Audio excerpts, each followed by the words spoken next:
recall last week, Guatemalan journalist, or Guatemala-based journalist, Steve Hecht, joined us to explain the narco-terrorist relationship between Colombia, Venezuela, Guatemala, and why it can't just be a focus on Venezuela alone. He also hinted that the CCP factors into this equation as well. Let's take a look back at what Hecht told us.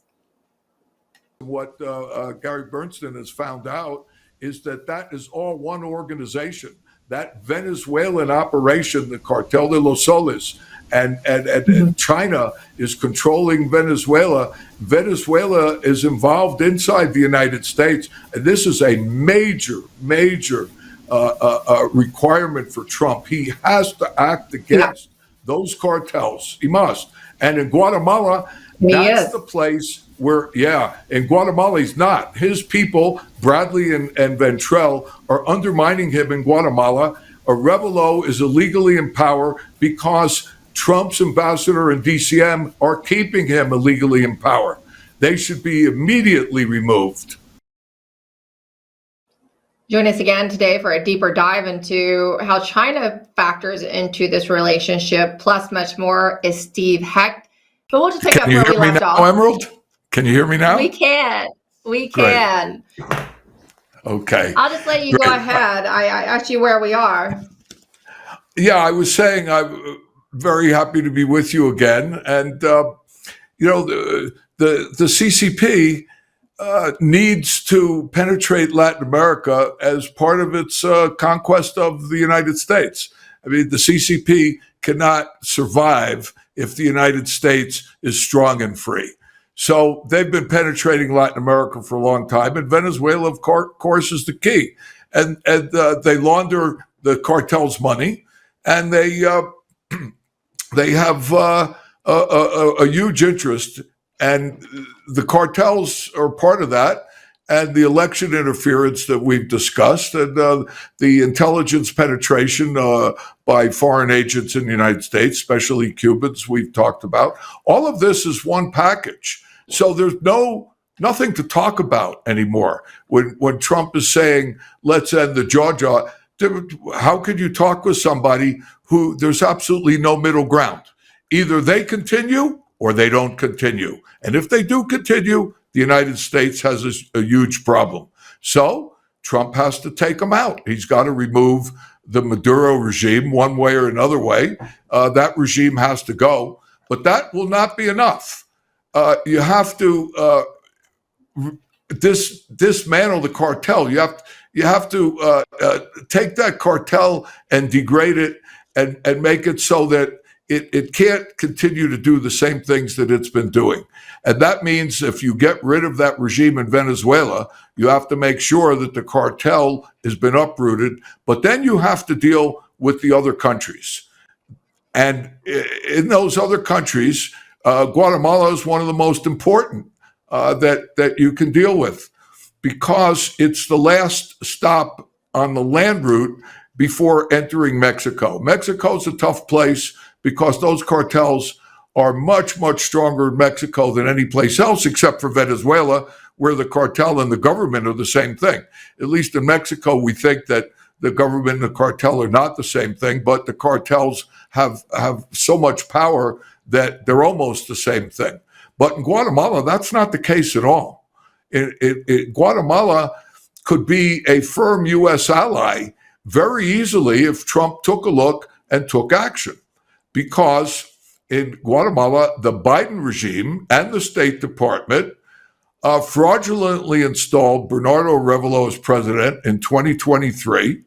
And he is, at this moment, illegally the president of Guatemala. And he has been promoting narco trafficking. And as we discussed last time, the Biden holdovers, the ambassador, the DCM, and even the head of INL, who was put there by Todd Robinson, who we discussed last time a bit, who's no longer in the State Department, that these Biden holdovers have been doing everything to keep Arevalo in power. Now, if you remove Arevalo from power, which is legal, the only reason that he's there is that the embassy intimidates the judiciary, the high court. So if the high court applies the law, Arevalo will be removed because his political party was canceled, which means that everything that he did everything the party did since it began operations is null and void. That's going back to 2018, 2019, null and void, never existed. So Arevalo could not legally be president.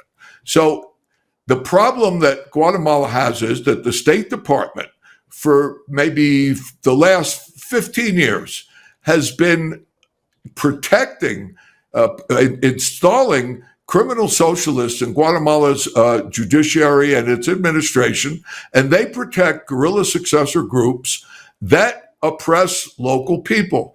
They force local people to commit crimes, to keep authorities out of the area, to take actions against legal businesses, hydroelectric plants, agro-industrial business, and the people hate those groups. And the only reason those groups can operate is that the Guatemalan government doesn't properly apply the law. Now we have a good prosecutor general in Guatemala, but the judiciary doesn't apply the law. It protects these people that keep the borders open. So if Arevalo is removed from power, then Guatemala's Congress names a successor. The United States can push. It has a lot of influence, and I don't have much doubt that the courts would remove Arevalo if they knew that the United States was happy with them applying their own laws, which I'm sure would be the case. And if the Congress appoints a competent, decent person who wants to work for his country, then Guatemala will become a very important U.S. ally. Now, if the law is properly applied by the administration, the police, the army, which is not happening now, then those guerrilla successor groups will no longer be able to oppress and suppress the local populations. And those people will become extremely grateful. And the grateful people will cooperate with the security agencies, departments, to identify smugglers. That would not close down, but significantly reduce the land route for narcotics through Guatemala. If that happens, then you've interrupted the flow. Guatemala is absolutely the easiest place to interrupt the land flow, which, as we discussed before, would force the cartels to have to use sea and air, where the United States is much, much more set up to interdict the illegal flows, the narcotics. As President Trump has proven in saying also that this is the kind thing to do when it comes to the sea and air mission against Venezuelan drug cartels. Let's take a listen to what he just said recently. In recent weeks, the Navy has supported our mission to blow the cartel terrorists the hell out of the water. You see that?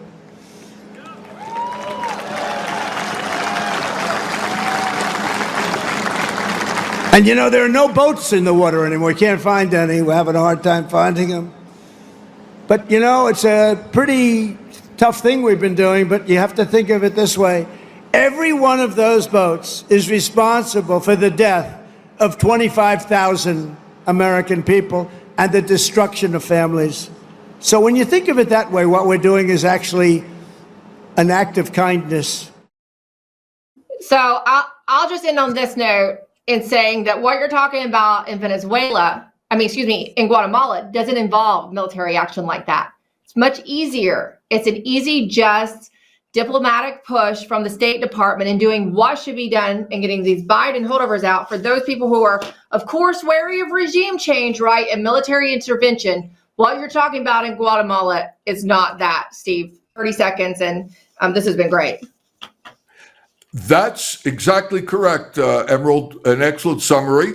And if Trump removes those Biden holdovers and he puts people in who know what they're doing, then he can, without any U.S. money, without any threats, without any military action. He can have an ally in Guatemala, and he can complicate things. He's the boats, he says, are not in the water. Yes, they're on land, not boats, but the people are moving the drugs on land.